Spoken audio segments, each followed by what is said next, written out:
शुक्लांबरधरं विष्णुं शशिवर्णं चतुर्भुजं प्रसन्नवदनं ध्यायेत् सर्वविघ्नोपशान्तये। गुरुब्रह्मा गुरुर्विष्णुर्गुरुदेवो महेश्वरः। ज्ञानान्तस्य ज्ञानाञ्जनशलाकया चक्षुरुन्मीलितं येन तस्मै श्रीगुरवे नमः। गुरुब्रह्मा गुरुर्विष्णुर्गुरुर्देवो महेश्वरः गुरुसाक्षात् परं ब्रह्म तस्मै श्रीगुरवे नमः।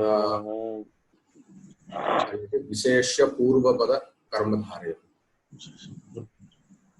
उद्वीक्ष्य यस्य मातङ्गान्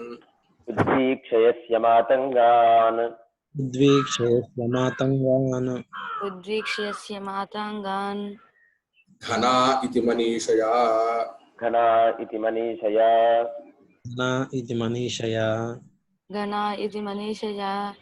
मयूरव्यं सकाहृष्टा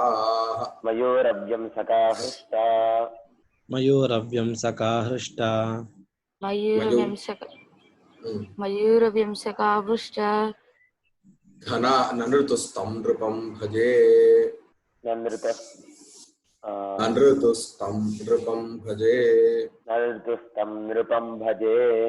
ननृतुस्तं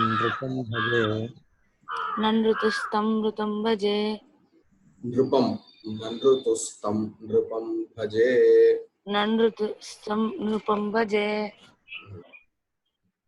उद्वीक्ष्य मातंगान घना इति मनीषया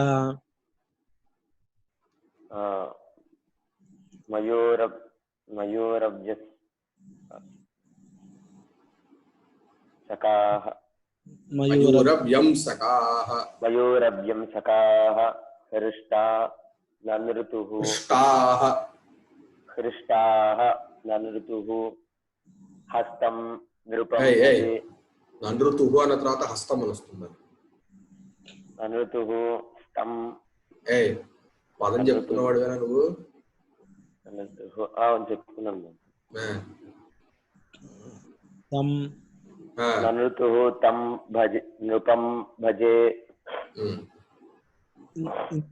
క్రియాపదం భజే అని తెలుస్తుంది భజే ఇంకా ననృతుః ఉద్వీక్ష్య అది అసమాపక క్రియ వాడు చెప్పాడు ననృతుః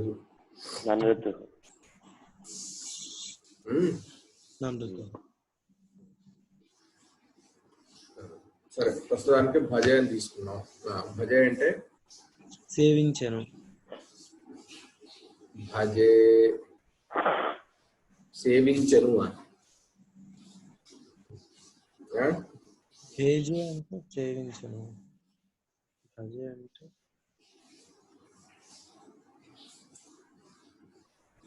చెప్పాను. సేవించను ఏల కారం అది అనిపిస్తుంది.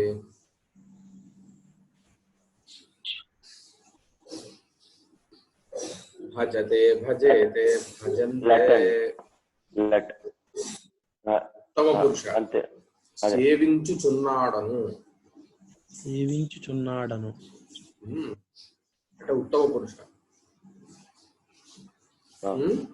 భజ సేవాయాం అనే ధాతువులో ఉత్తమ పురుష సేవించుచున్నాడను.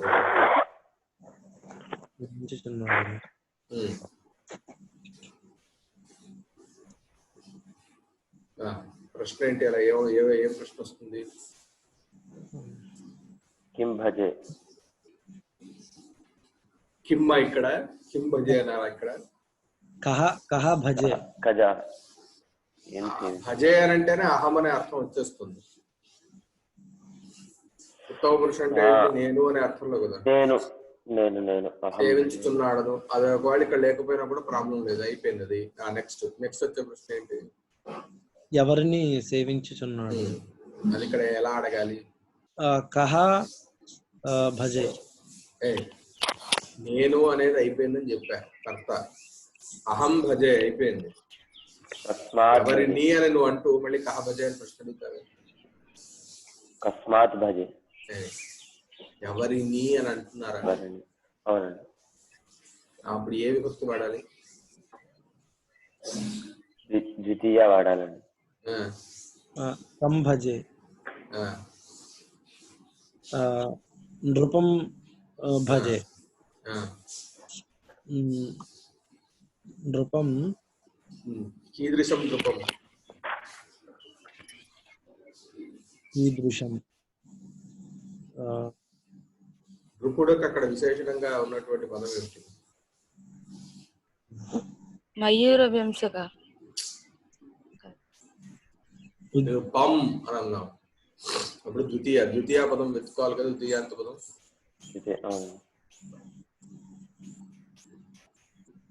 పక్కన ఉందిరా తం నృపం భజే. తం నృపం భజే నృపం భజే. తర్వాత నృతు అంటే నృత్యము చేసినవట, లేకపోతే చేయుచున్నవి. నృత్యం చేయుచున్నవి.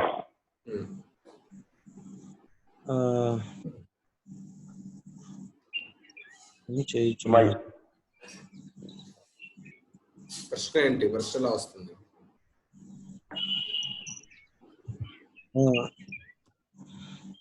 కిం కిం నన్ను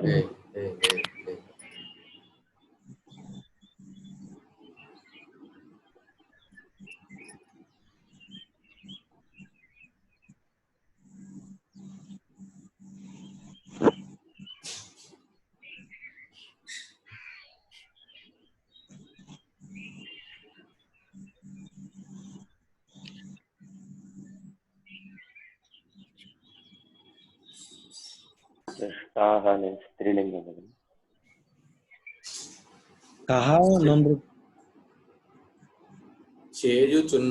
చేయుచున్నవి అని అన్నానంటే ఏ వచనంలో వస్తుంది?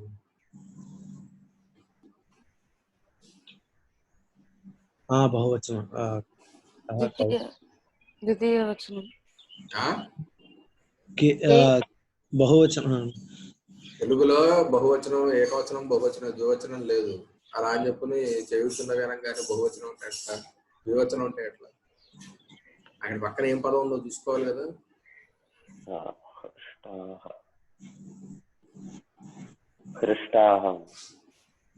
హృష్టాహ అనేది విశేష్యం లాగా ఉంది, విశేషణం లాగా ఉంది. విశేష్యం లాగా ఉంది. అసలు విశేషం అంటే ఏంటో అర్థమైతే అప్పుడు విశేషమా విశేషమా తెలుస్తుంది. విశేషం అంటే నామవాచకం లాగా. అది నామవాచకమా? కృష్ణ అనేది నామవాచకంలా ఉందా? లేదండి. మరి ఏది నామవాచకంలో ఉంది? మయూర వ్యంసక. ప్రశ్న ఎలా అడగాలి మరి? నృతు నృతు కాని నన్నుతు కాని నన్నుతు తాని నృతు. రే రే రే అసలు ఇద్దరు అన్నదమ్ములు సరిపోయారు. అక్కడ ఏ లింగంలో ఉండుండొచ్చు అని అడిగారు. వాడు మొదలు పెట్టాడు బానే, దాని తర్వాత పప్పులో కాలేసాడు. అది రమాహన రామాహన అంటే గెస్ చేయాలి. రమాహ కాదు, రామాహన అంటే అప్పుడు ఎలా అడగాలి? ప్రశ్నలు అడగాలి అప్పుడు. కింకే కాహ కింకే కాహ అంటే కే నృతు కింకే కాహ కింకే కింకే ఒక్క నిమిషం బాబు. 30 లోపల దొద్దోజనం పులిహోర వండేస్తాడు వాడు. కింకే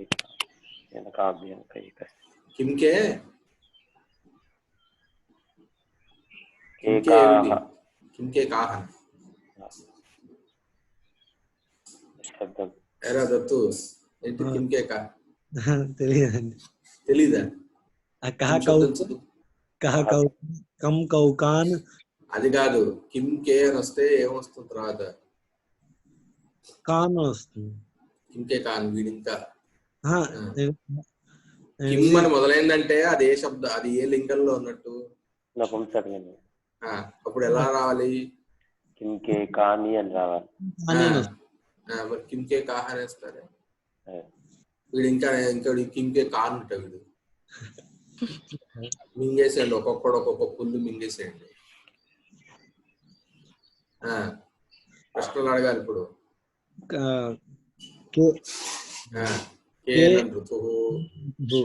మయూరవ్యంసకాః న ఋతుః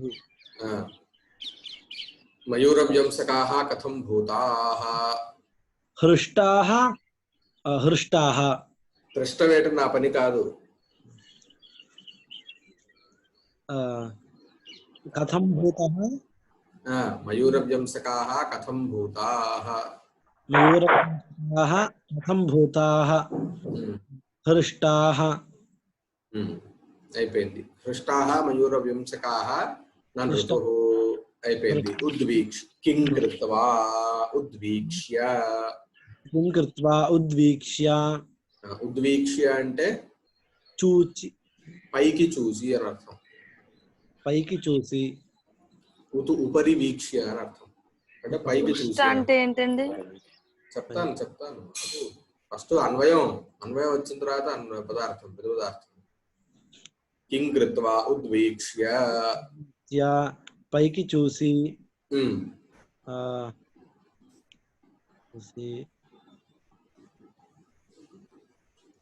చూసి అనగానే ఏమిటి వచ్చే ప్రశ్న దేనిని చూసి పైకి దేనిని చూసి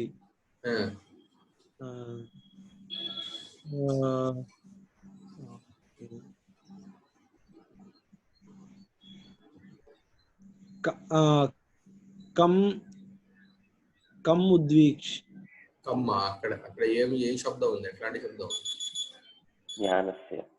ఉద్వీక్ష బహువచనంలో ఉందా ఏకవచనంలో ఉందా ఏకవచనంలో ఏంటది ఉద్వీక్ష్య దేనిని అన్నారు కర్మ దేనిని ద్వితీయాంతం పదం అక్కడ ఏకవచనంలో ఉందా బహువచనంలో ఉందా బహువచనంలో అప్పుడు ప్రశ్నలు అడగాలి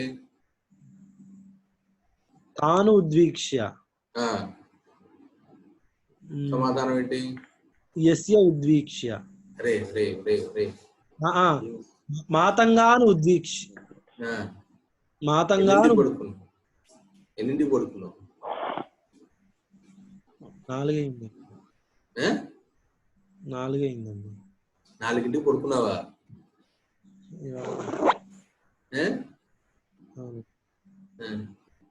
ఏం చెప్పని చేస్తున్నా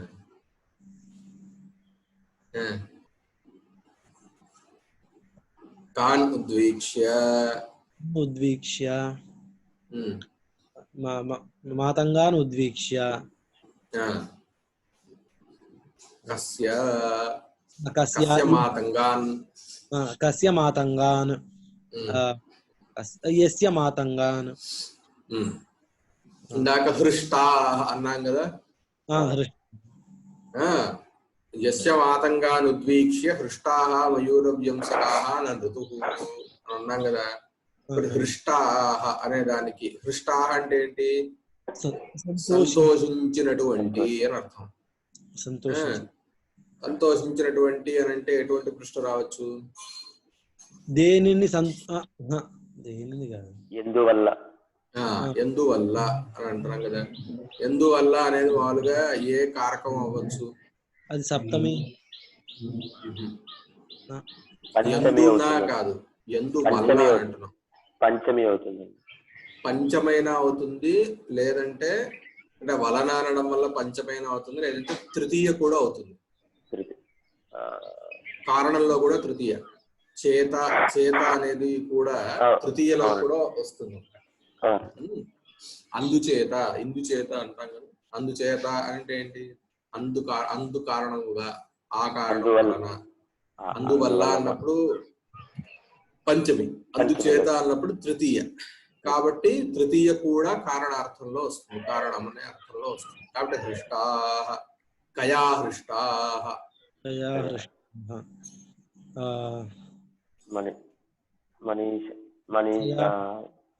మనీషయా హృష్టాః మనీషా అంటే ఏంటి ఆలోచన ఉమ్? ఆ, లేదా కోరిక.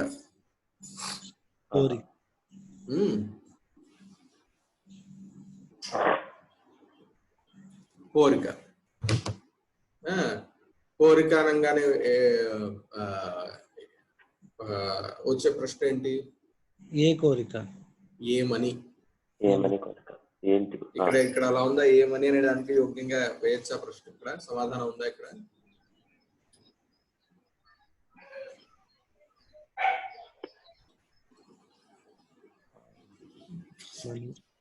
అని అనాలంటే సంస్కృతంలో ఏం పదం వాడాలి? ఇతి అని. ఆ, ఇతి అని. ప్రశ్నలు అడగాలి ఇక్కడ.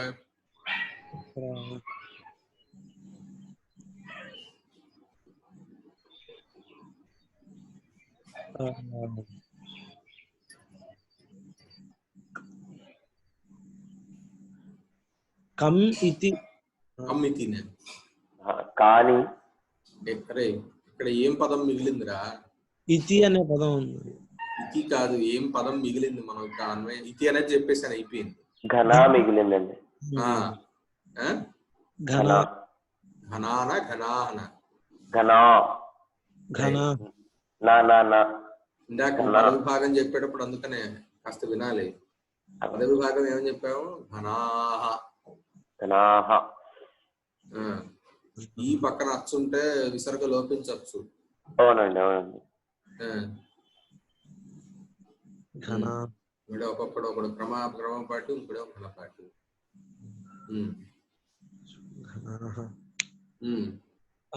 బహువచనం. ప్రశ్నలు అడగాలి. కానీ కానీ అంటే ఘనాహ అని చెప్పిన తర్వాత ఘనాహ ఏ లింగంలా కనిపిస్తోంది? స్త్రీలింగంలా అండి. స్త్రీలింగమే. పుంలింగంలో ఉండదే. ఎంతసేపు ఘనాహ అంటే కానీ రమాహని గుర్తుకొస్తుంది, రాముడు గుర్తుకురాడు. రామాహం లేదా? ఉందండి.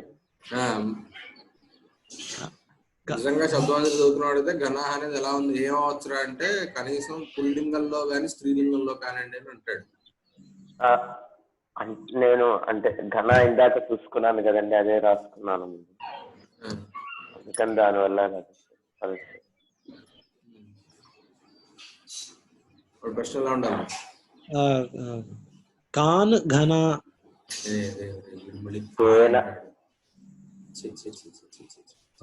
పుల్లింగంలో ఎలా ఉంటుంది రకిం శబ్దము? కహ కౌకే కమ్ కౌక. అరే ఘనాహ అనేది నీకు ప్రథమ ద్వితీయ బహువచనం అనిపిస్తుందా? ప్రథమ బహువచనం. కాన్ అంటే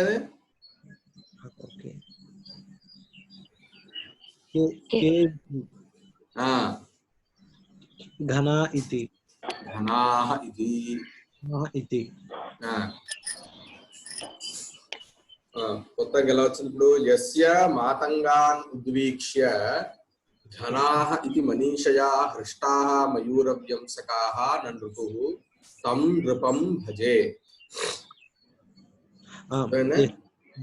యస్య మాతంగాన్ ఉద్వీక్ష్య ఘనా ఇతి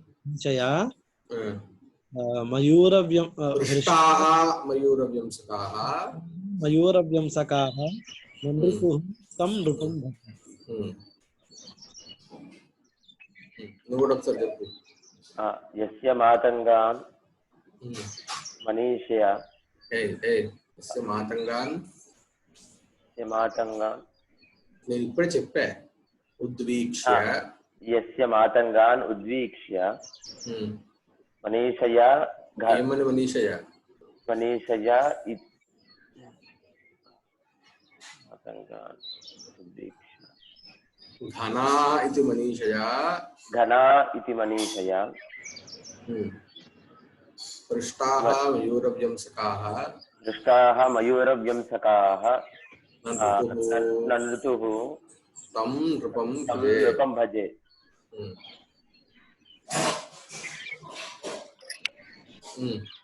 యస్య మాతంగాన్ ఉద్వీక్ష్య घना मनीषय घना इति मनीषया गणाः इति मनीषया मयूरव्यंसकाः హృష్టాః ఏటర్ హృష్ట సంత చెప్పాలా లేదండి హృష్టాः మయూరవ్యంసకాः न ऋतुः नृपं तं भजे తం నృపం భజే तं नृपं भजे వల్లి యస్య మాతాంగాన్ మాతంగాన్ యస్య మాతాంగాన్ ఉద్వీక్ష్య గణ ఇతి మానసీయ సరిగ్గా యస్య మాతాంగాన్ గణాః ఉద్వీక్ష్య గణాః ఇతి మానసీయః మానిషాయః మనీషయా పృష్టాః మయూరవంశకాః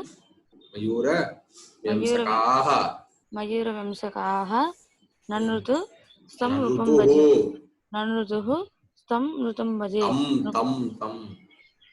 తం నృపం భజే యస్య మాతాంగాన్ ఉద్వీక్ష్య గణాః ఇతి మనీషయా పృష్టాః మయూరవంశకాః ననృతు స్తం నృపం భజే ననృతుః స్తం నృపం భజే తం నృపం భజే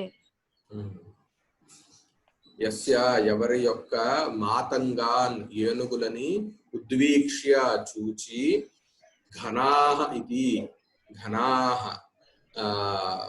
మబ్బులు అని ఇది అని మనీషయ కోరిక చేత హృష్టాః ఆనందించినటువంటి మయూరవ్యంసకాః మూర్ఖమైనటువంటి మయూరములు అంటే నెమళ్ళు నృతుః నర్తించినవట తం అటువంటి నృపం రాజును భజే సేవించుచున్నాడను. మళ్ళీ ఇంకోసారి చెప్తాను, జాగ్రత్తగా వినండి. యస్య ఎవరి యొక్క మాతంగాన్ ఏనుగులను ఉద్వీక్ష్య చూచి ఘనాః ఇది మేఘములు అని మనీషయా కోరిక చేత హృష్టాః ఆనందించినటువంటి మయూర వ్యంసకాః ధూర్తములైనటువంటి మయూరములు అంటే నెమళ్ళు ననృతుః నర్తించినవట తం అటువంటి నృపం రాజును భజే సేవించుచున్నాడను. ఇది ప్రతిపదార్థం. అంటే ఇక్కడ ఏం చెప్తున్నారంటే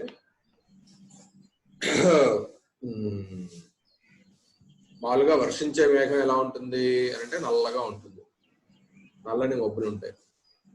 నెమళ్ళు ఎప్పుడు నాట్యం ఆడతాయంటే వర్షానికి ముందర, అంటే నల్లని మబ్బులను చూసి మామూలుగా అవి నాట్యం చేస్తాయి, పురుగిప్పి నాట్యం చేస్తాయి.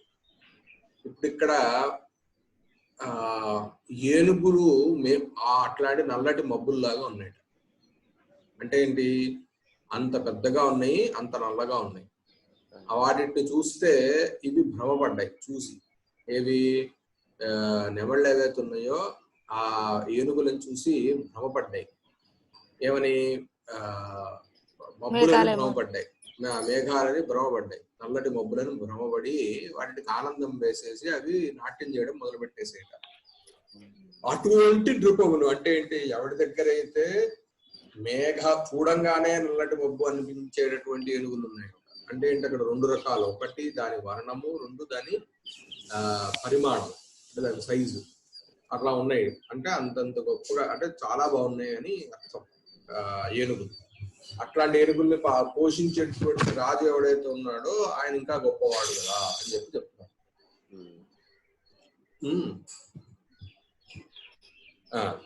సరే, ఉద్వేక్ష్య అసమాపక క్రియ అయిపోయింది.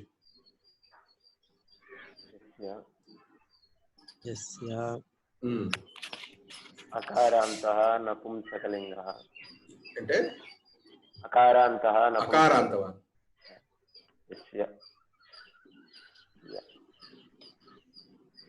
అకారాంత శబ్దమా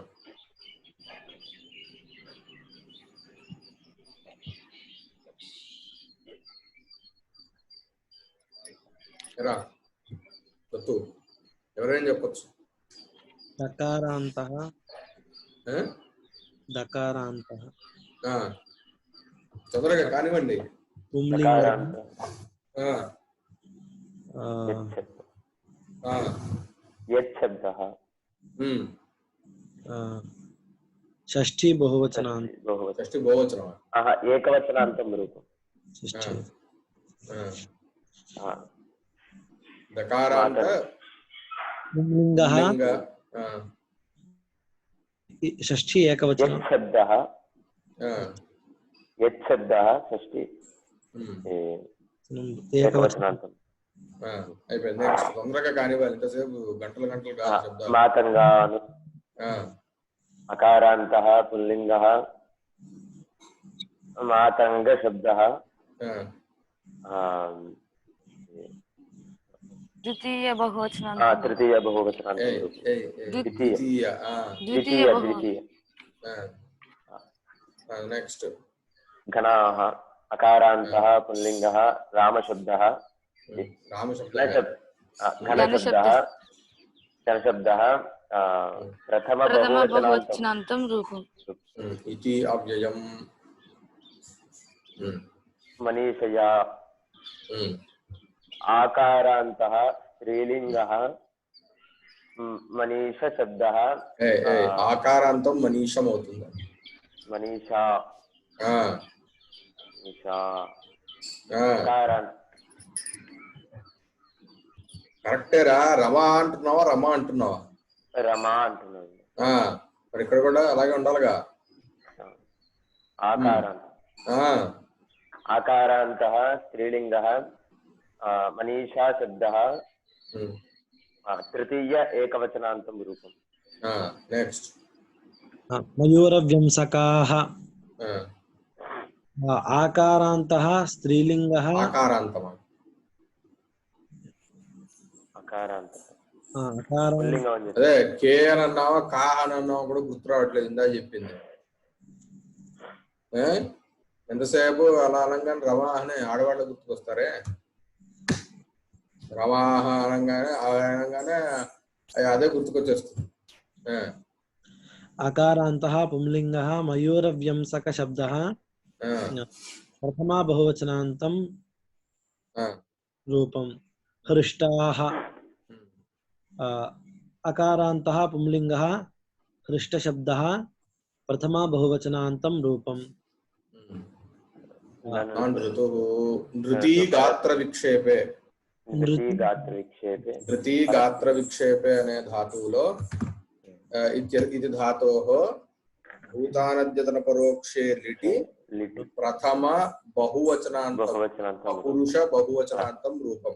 ననర్త ననర్త ననృతు ననృత ననృతతుః ననృతుః ననర్తిత ననర్తతుః ననర్తిత ననర్త ననర్త ననృత ననర్తిత ననర్త ననృత ననృతతుః ననర్త ననృతివ ననృతిమ ననర్త ననృతతుః ననృతుః ననర్తిథ ననృతతుః ననృత ననర్త ననృతివ ననృతిమ. ప్రాదతం తొందరగా చెప్పాలి. దకారాంతః పుంలింగः తచ్చబ్దः ద్వితీయ ఏకవచనాంతం రూపం. రూపం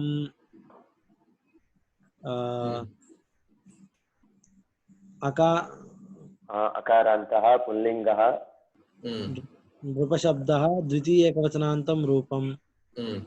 భజే భజ సేవాయాం ఇత్యస్మాత్ ధాతోః ఆత్మనేపది వర్తమానే లటి ఉత్తమ పురుషైకవచనాంతం రూపం. భజతే భజయతే భజంతే భజసే భజేతే భజద్వే భజే భజావహే భజామహే. ఇది బావగారు రెండోది భజసే భజేసే భజద్వే భజేతే భజద్వే భజసే భజేతే భజేతే ఒత్తు థకారం ఒత్తు థకారం.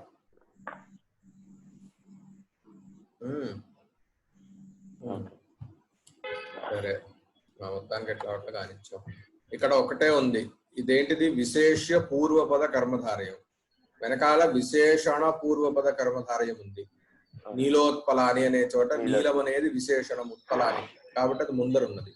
ఇప్పుడు ఇక్కడ విశేష్యము మొదట వస్తుంది. ఇప్పుడు మయూర వ్యంసకాహ అనే చోట మయూర వ్యంసక అని 2 పదాలు ఉన్నాయి. దానిలో మయూర అనేది విశేష్యం, నామవాచకం కదా, అందుకని అది విశేష్యం అయింది. అది పూర్వం ఉంది. మయూరాశ్చతే వ్యంసకాశ్చ మయూర వ్యంసకాహ. వ్యంసకము అని అంటే ధూర్తుడు అంటే మూర్ఖుడు అనే అర్థం. వ్యంసకము అంటే వ్యంసక అంటే ఇక్కడ మూర్ఖమైనటువంటి మయూరములు అని చెప్పాలి ఇక్కడ అభిప్రాయం. అర్థమైందా? ఎందుకు అవి మూర్ఖములు? ఏనుగులను చూసి మూర్ఖములైనటువంటివి అని చెప్తున్నాడు. కాబట్టి అందుకనే మూర్ఖములు. కాబట్టి ఇప్పుడు మయూర పదం, మయూరం అనేది ఏంటి? విశేష్యము కాబట్టి అది పూర్వం ఉన్నది. వ్యంసకం అనేది విశేషణం, అది తర్వాత ఉన్నది. కాబట్టి ఇదేమైంది? విశేష్య పూర్వపద కర్మధారయమైంది.